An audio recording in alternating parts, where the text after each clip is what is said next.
Okay, someone has stirred things up on Reddit when they said that they walked out on their date because she was 15 minutes late.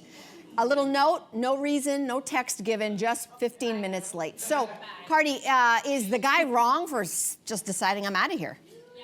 Listen, I was gonna say there's a couple of things. I live in the greater Toronto area. With traffic,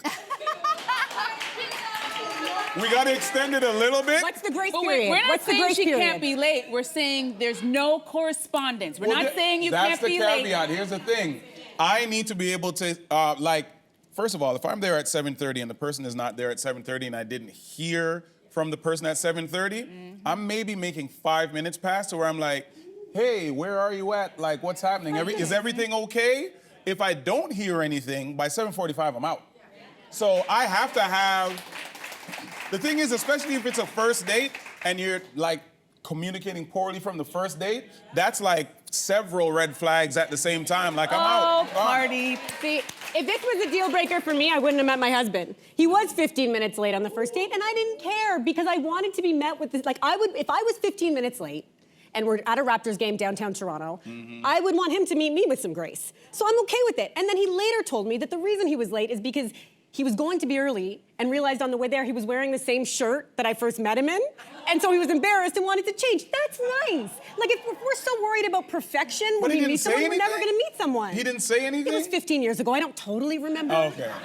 But So listen, he may have said, I'll be there in a minute. But even if he hadn't, it wouldn't have changed my mind. You would have been all right? Totally. That's why he married you. I think I kind of land in the middle of both sides because I'm the one who's always late. But I'm also really big on text. So I would text that I was late as well. But I also think it comes down to maybe what your love language is. Like maybe your love language is quality time. And under that would be things like punctuality. So if you're like, no, you show me you love me because you're on time and you're communicative. But what if your love language is like receiving gifts? And so your date's late, but they come with this dazzling array. I'm really sorry, but I was picking up these things. I'd be okay with that. You may never get to see it. I don't know.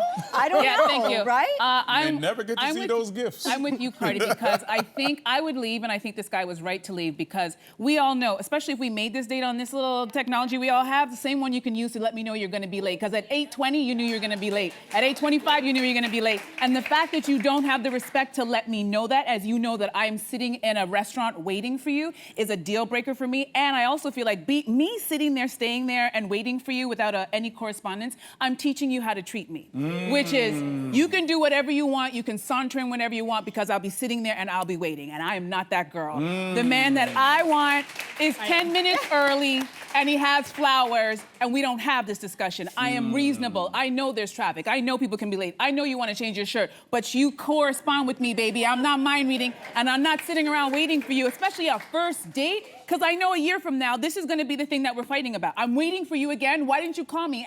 And I'm not doing that.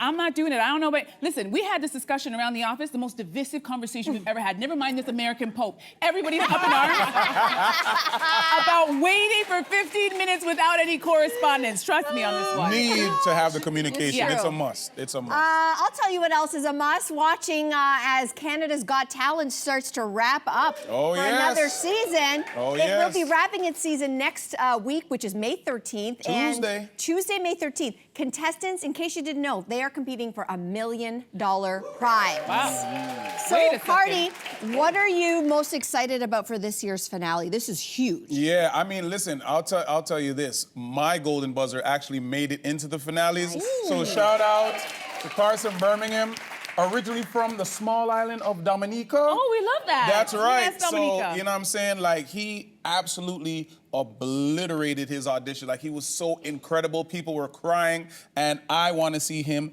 take home that $1 million because that is going to go far within his family, within his island. And I think it's going to be awesome. Okay. That is so exciting. Yeah, man. Cardi, thank you for that teaser. And thanks for coming back. Of course. Anytime. Anytime. Anytime. Of course, you can catch Cardi on the 2-hour season finale of Canada's Got Talent next Tuesday, May 13th. That's 8 p.m. Eastern on City TV. Hey, you, come a bit closer. We've got so many more must-see interviews, spicy debates, lifestyle tips, and pop culture moments. So subscribe to our channel by tapping the logo below and don't miss out.